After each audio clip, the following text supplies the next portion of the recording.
Hello and welcome to Build a Skill with me, Bill Haining. Okay, so we have no calculator.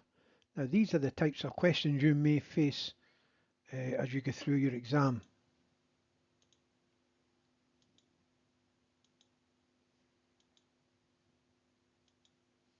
So how can I solve all these puzzles without a calculator? Well, this looks like a job for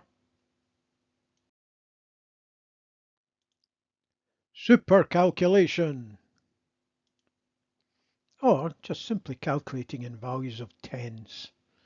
And when it comes to working without a calculator, trust me, understanding how to calculate in values of tens is really a superpower when you're dealing in maths. Okay, so let's have a look.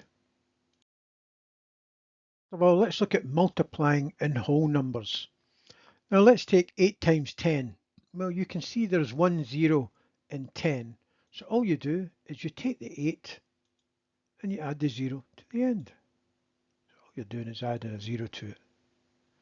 Let's look at 6 times 100, and you can see in the 100 there are two zeros.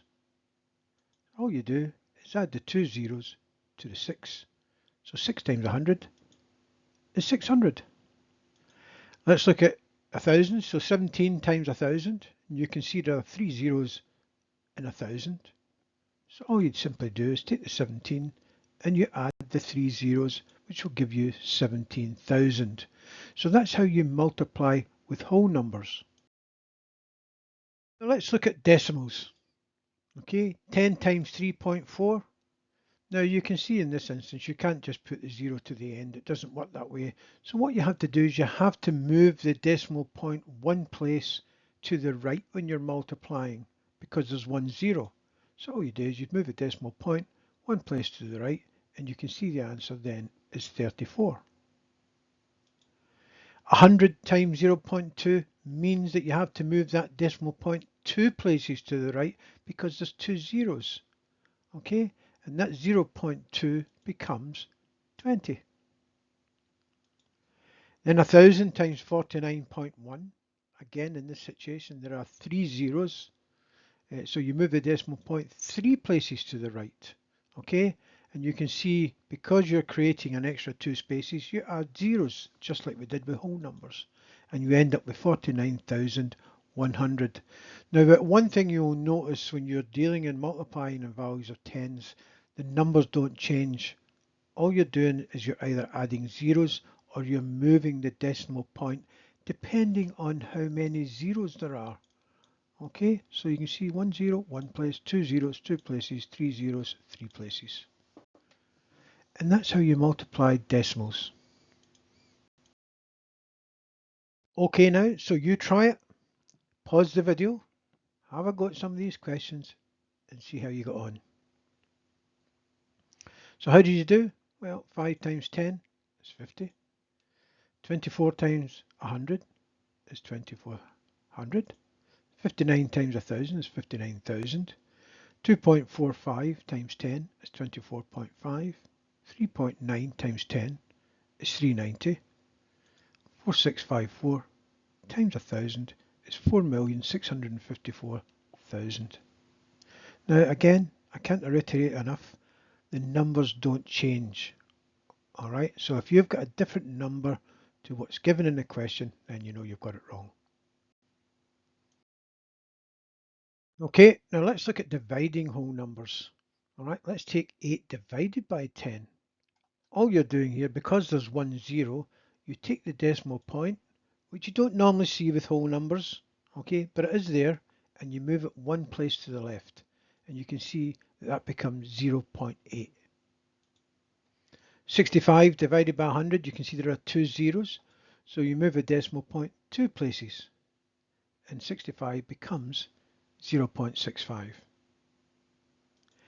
And again, 175 divided by 1,000, there are three zeros, as you can see.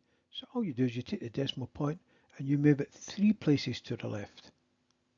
All right, and you can see it's 0.175. So when you multiply, you move to the right, and when you divide, you move to the left. So remember that. And again, you can see the numbers don't change. So if you've got a different number in your answer, all right, then you've got it wrong. Now let's look at dividing decimals. Let's take 3.4 and divide it by 10. There is 1 0 in there, so all you do is move the decimal point one place to the left, and that becomes 0.34. 0.2 divided by 100. Again, there's 2 zeros, so you just move the decimal point 2 places to the left and insert a 0 with that missing space. Okay, so it becomes 0.002. And then finally, 49.1 divided by 1000, there are 3 zeros. So you move the decimal point 3 places to the left, and where you have that gap, you insert a 0. So the answer to that is 0.0491. And again, I just want to emphasize the numbers don't change. Okay, so now you try it. Pause the video, try and answer these questions, and see how you got on. So how did you do? Well, 70 divided by 10 is 7. 6,000 divided by 100 is 60. 17 divided by 10 is 1.7. 93 divided by 100 is 0.93. 28,900 divided by 1,000 is 28.9. 0.84 divided by 10 is 0.084. So if you got all these answers correct, well done. Now let's look at some exam style questions. A coffee shop sells coffee in 4.4 litre cups. One day they sell 10,000 cups of coffee. Now how many litres of coffee do they sell? Well, in maths, it's the numbers that tell the story. Some questions can be quite long-winded and use a lot of words, but if you focus in on the numbers, then you'll get a better chance of answering the questions correctly. Now you can see the number is 0.4, and all you're doing is you're multiplying that by 10,000. And you can see there are 4 zeros in 10,000. So you simply take the decimal point and you move it 4 places to the right. 1, 2, 3, 4. And where you've created these gaps, you fill it in with zeros. Alright? You then drop the 0 in front, and you can see that over the course of the day, they have sold 400 litres of coffee. Now Carla needs 42,000 blocks of Lego to build a large castle. The Lego blocks are sold in boxes of 100. How many boxes of Lego does she need? Again, look at the numbers. The numbers tell the story. Okay, so all you're doing in this case is you're taking 42,000 and dividing it by 100. So all you do, there's 2 zeros in 100.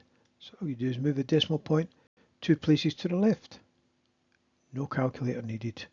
Okay, and you can see that Carly needs 420 boxes.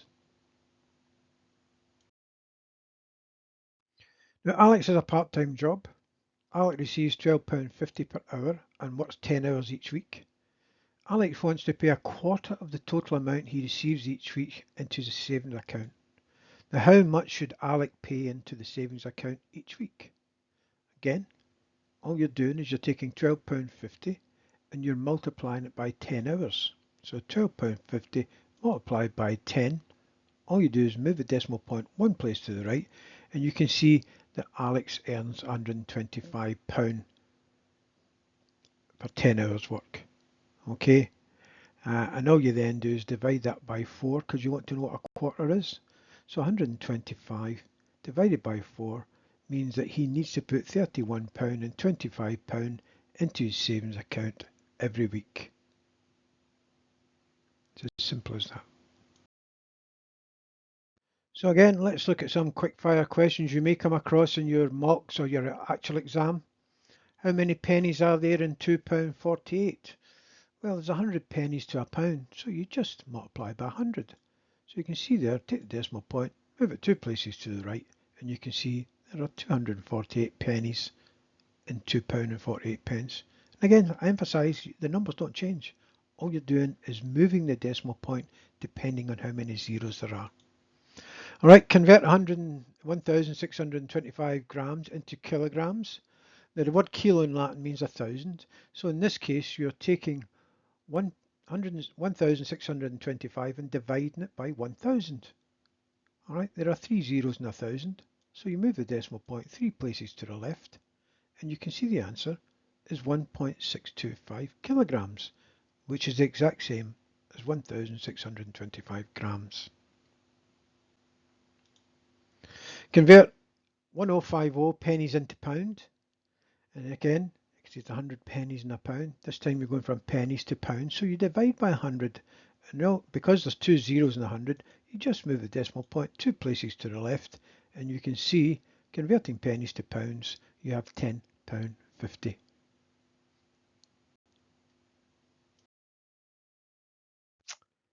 Now, Rowan is buying a fridge freezer in a sale. The original price of the freezer was £360. Now, the sale reduces the price by 15%. How much will Rowan save? Right, here's where the value of working in tens is fantastic. Okay, so you find out what 10% is by dividing by 10. Okay, and now you know it because that's £36. All right, and half of £36 is 5%, which is 18. So you can see there, if you add both your percentages together, it's 15%. So you add both totals together, and you can see within seconds that £54 is 15% of £360. Okay, all right. So Rowan will save £54.